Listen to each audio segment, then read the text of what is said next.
So this is the USDCAD analysis for Thursday, 12th of October. Now, what have we seen happen here? So, we prices have not held 125.30, and we did have a bit of a consolidation. We did come down to 125, had a bit of consolidation, appeared to be supported by this 200 period average, but prices have subsequently broke down and broken down beneath 125. Now this candle here is a pretty sizable momentum candle. This candle, let's see when that was 7 today, 7 today, yeah. So we did have this, we did come down, so markets didn't get up all the way up to 126.22, which I was looking for. Prices have come down, had a bit of consolidation, sold off a little bit, all the way down to the 125 level. Found support at the level I mentioned in the previous video, 124.86, and we did have a bit of a bounce all the way to test 125.30. Now, and from the 125.30, we weren't able to break and hold that level. We've sold back down all the way down to 25. Had a bit of consolidation, very short period, and we've broken down beneath the 125 and 124.86 in one candle, indicating strong momentum to the downside.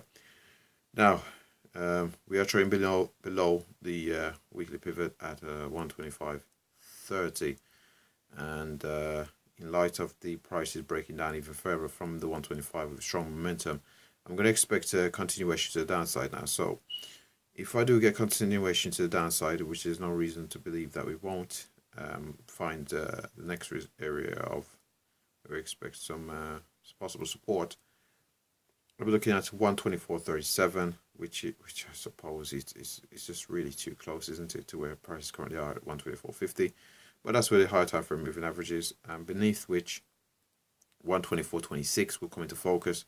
Again, that's pretty close by, and yeah, when I look at the higher time frames, I might see a few other levels which will pique my interest as possible areas to trade towards as targets. So a breakdown of this higher time frame moving average here in black, as well as the 124.26. If prices do not react positively to 124.26, indicating a change of trend and a reversal, if the buyers do not come into the market, I'll be looking at, it does appear far away at the moment, but 123.34, which would likely be a midterm target, because we're unlikely to get there today on Thursday or on Friday. Let's get there today on Thursday or on Friday. So 123.34 would be the medium term target. The immediate target would be 124.26. So let's just have a look at the higher time frames now. So if we go out to the monthly, see where we are. Yeah, let's just get the scale on here correct. Again, on a monthly, the overall trend was to the downside. The month of September, we did put in let's get off my chart. Let's just give me a second here. I'm just checking something out. So in the month of September, let's just get it. Oh, sorry about this. Yeah. In the month of September, we did open at 124.810, and we subsequently sold down to 120.61. I was expecting prices to go all the way down to 120, because down there is where we'd have this 200 period moving average. This 200 period moving average currently sitting at 120.25 on the monthly time frame, but we were bought back up from 120.60, and yes, we're bought back up from 120.60, and prices closed near the open, near its highs in the month of September. Now in October so far, we've seen prices push up, but currently, yes, as can be seen by charts, we are currently in bearish territory. So let's just see how prices react Yeah, so on a monthly time frame, we were still bearish, even though on the lower time frames, we did have a bullish bias. That's the flexibility of using our weekly pivots, that we can trade counter to the monthly trend and still be in alignment with the market. It's a case of us turning around the markets quickly. Now, if we are trading direction of the long-term trend and the short-term trend, we're more likely to get positive results. But when opportunities present themselves, we just have to make sure our systems allow us to take advantage of them. So, on a weekly time frame, again, you can clearly see here, we're in a downtrend, but that's the overall trend. But in the immediate short term, medium term, we were in bullish territory. We've had 4 consecutive weeks of bullish price action, which is supportive of momentum to the upside.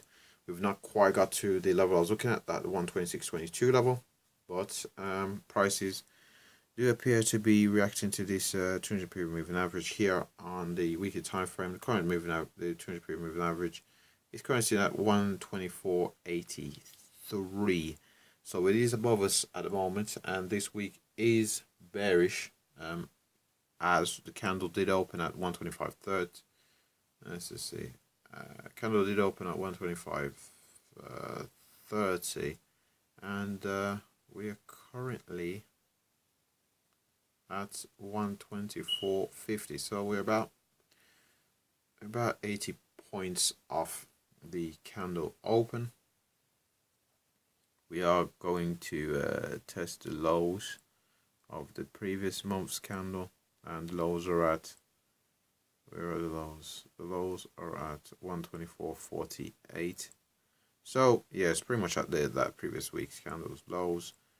I suppose the next level would be 123.12, around at 123.13.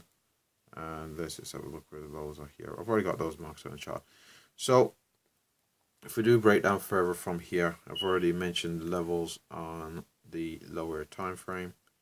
Overall, the trend was to the downside. We did see a bit of a reversal being put in, so we might still get a little bit of a pullback before a continuation to the upside. But the overall trend is to the down, using the weekly pivots to be there and ready when if we do see a bull flag formed for a continuation to the upside. Now, if I go to the daily chart, let's just see. Again, this is the kind of trend I like to see in a reversal. Nice strong momentum. Okay, the candles aren't perfect as they are weak to the downside, but the bearish candles are quite a bit smaller than the bullish candles, which for me, the bearish candles are quite a bit smaller than the bullish candles, which for me is supportive of higher prices. Now, we've got 3 of the previous 4 candles being bearish. The bullish candle itself has a very small body. Now we are heading into this area of support in around the 124.30 level. Just going to see how prices react there. We've also got this the 20 period moving average currently sitting at 124, which could potentially provide, on the daily chart, dynamic support for prices and continuation to the upside. Now, all the other moving averages are above prices. Then again, the 50 period is currently above, isn't it? Yes, the 50 period is currently sitting at 124.58. So we're around about the 50 period moving average on the daily chart, currently beneath it. So if we continue beneath it, again, that's further adding to the bearish bias. And if we do break below 124, we're breaking the 20 period moving average, adding even further to the bearish bias. So overall, the bias on the US dollar CAD has switched to bearish. as we've not been able to hold 125, which would have been a very key level, and we are trading below the week's pivot as well. Also, after several tests of it, we have broken down away from it. So the bears are currently in charge of the US dollar CAD market. So before I go, LCS, like, comment, subscribe. Thanks for watching.